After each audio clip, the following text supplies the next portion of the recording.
Hello, this is Jay Smith. I'm here in London. Today's the 1st of February 2015.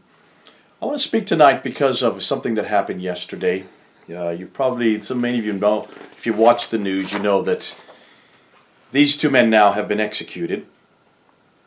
Here on the left you see Kenji Goto. On the right you see Harun Yukawa.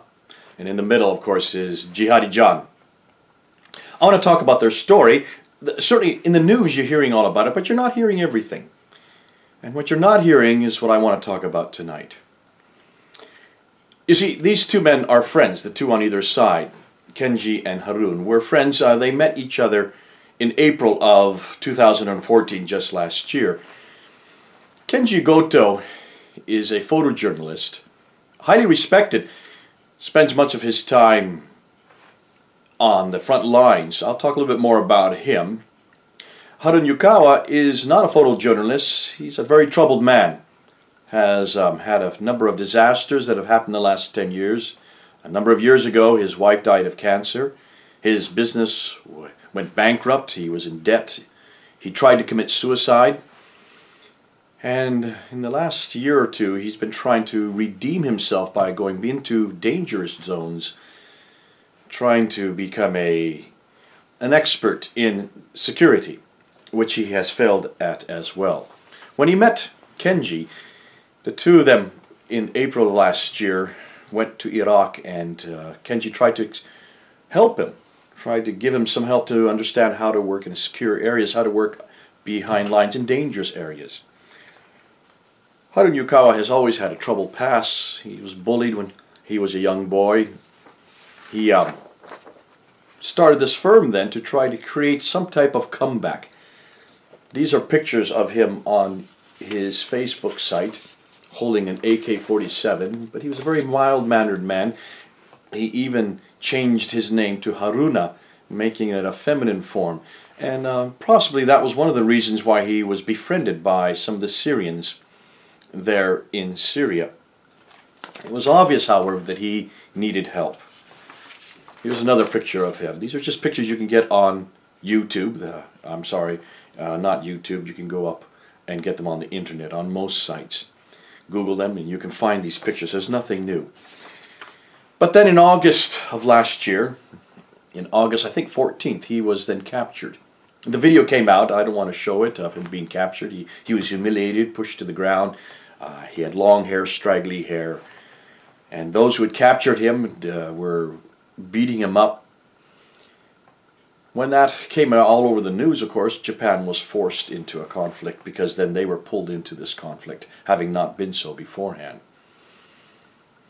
Kenji, meanwhile, was still doing his work, doing photographs. And what he loved to do, Kenji was well known for photographing children in dangerous zones, in war zones, to show the plight of children. And he would go back and tell their story, and that's why he became quite well known. Was very well loved by many other photojournalists because of his mannerisms. He was a very easygoing man, and we learned an awful lot about him. The Japanese have learned to love him over the last few days. He was certainly not only well known for his photojournalism, but he was also well known. He had a wife and, in fact, had 2 children.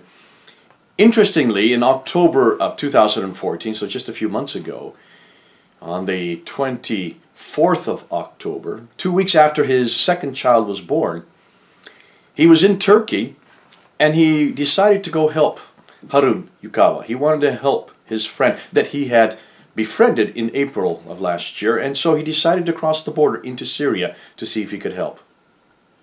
Even his translator was fearful of him doing so, and so he didn't really tell any of his friends what he was doing. And then on the 25th of October, he was then captured there in Syria. And that was the last we heard of him. So now ISIS, who had captured him, now had 2 Japanese.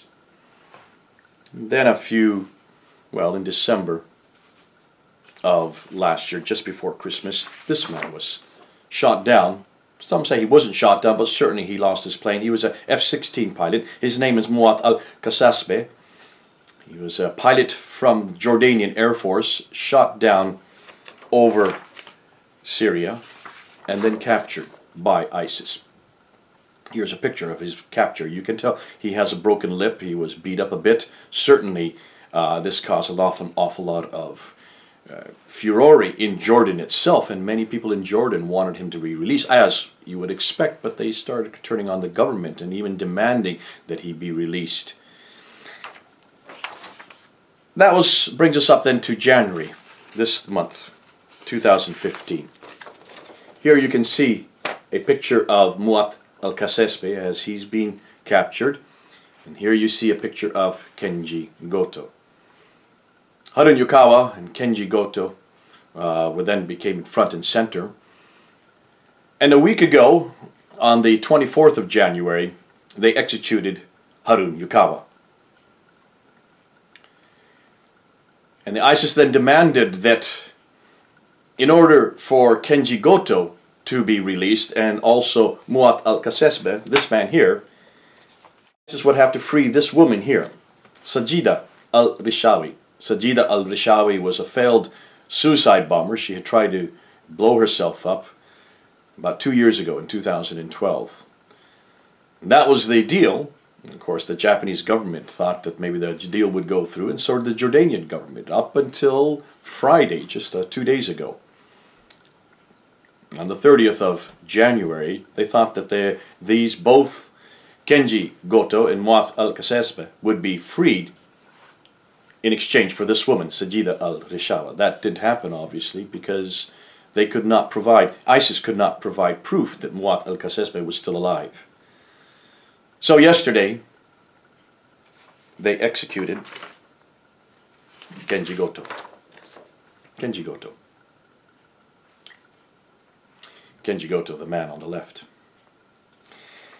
Many people had tried to ask for his release all over Japan. He became a hero. People would put signs up, "Free Kenji, save his life, I am Kenji." This is now the new slogan that is used. "Je suis Charlie" has now been made into many slogans. I am whatever the name of the person that they would like to help. And that's become, probably will be, from here on out, that's what people will use. It didn't work. It didn't work. We just got news then today, actually last night, but this morning, Kenji Goto, there in a valley, probably just north of Raqqa, there in Syria, with Jihadi John in the background, standing behind him like he always does with his knife, mocking the West, mocking Japan, mocking the United States, and mocking Britain, anybody else that got in the way. After he mocked it, he then bent over and he beheaded Kenji Goto. Now that you all know, this is nothing new. This is what the news has sent out.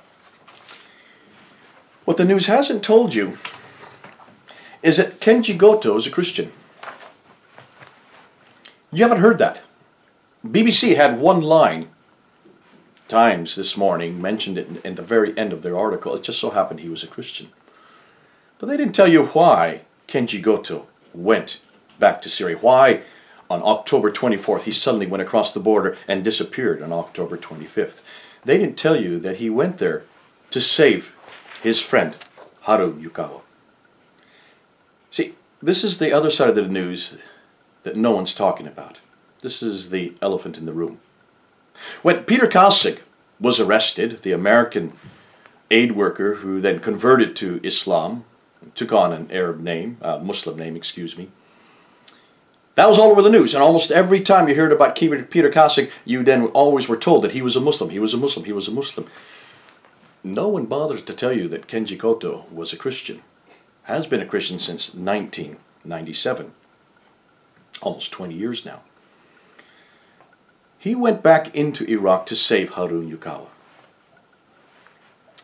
His final video before he left, there on the 25th, while he was still in Syria, before he then was captured, was saying, "Please don't blame the Syrians. I take full responsibility for what I am doing. This man, Harun, does not deserve what's happening to him," and that is why he went to hopefully to try to get him released. That's the sacrifice of Kenji Goto that I would like to talk about today. What a beautiful man. Now, he's a hero in Japan. He's a hero for me as well. What greater love hath a man than to give his life for another? He's following his Savior's example. That's exactly what Jesus did for us. Jesus gave his life for us. Kenji Goto, knowing that possibly he could be killed, he was hoping obviously he wouldn't be, but he knew that he was certainly walking right in, possibly to a death, his own death, to save Harun Yukawa, who he'd only met in April of last year, but felt partly responsible for him still being there. That's the other side of the news that I wanted to bring tonight. And that's one of the, some ways, the saving grace of what did happen. It's unfortunately, we've lost Kenji Goto. But I hope we haven't lost his act. I hope we haven't lost the motivation behind what he did. And I hope you realize that what Kenji was doing is what Jesus did for us already. And that's why he's following the example of his Savior. And I just want to thank him for that. Another life lost. But let's not forget why he did it. And let's not forget whose example he used to come to that conclusion. Okay then, this is Jay, over and out, here in London.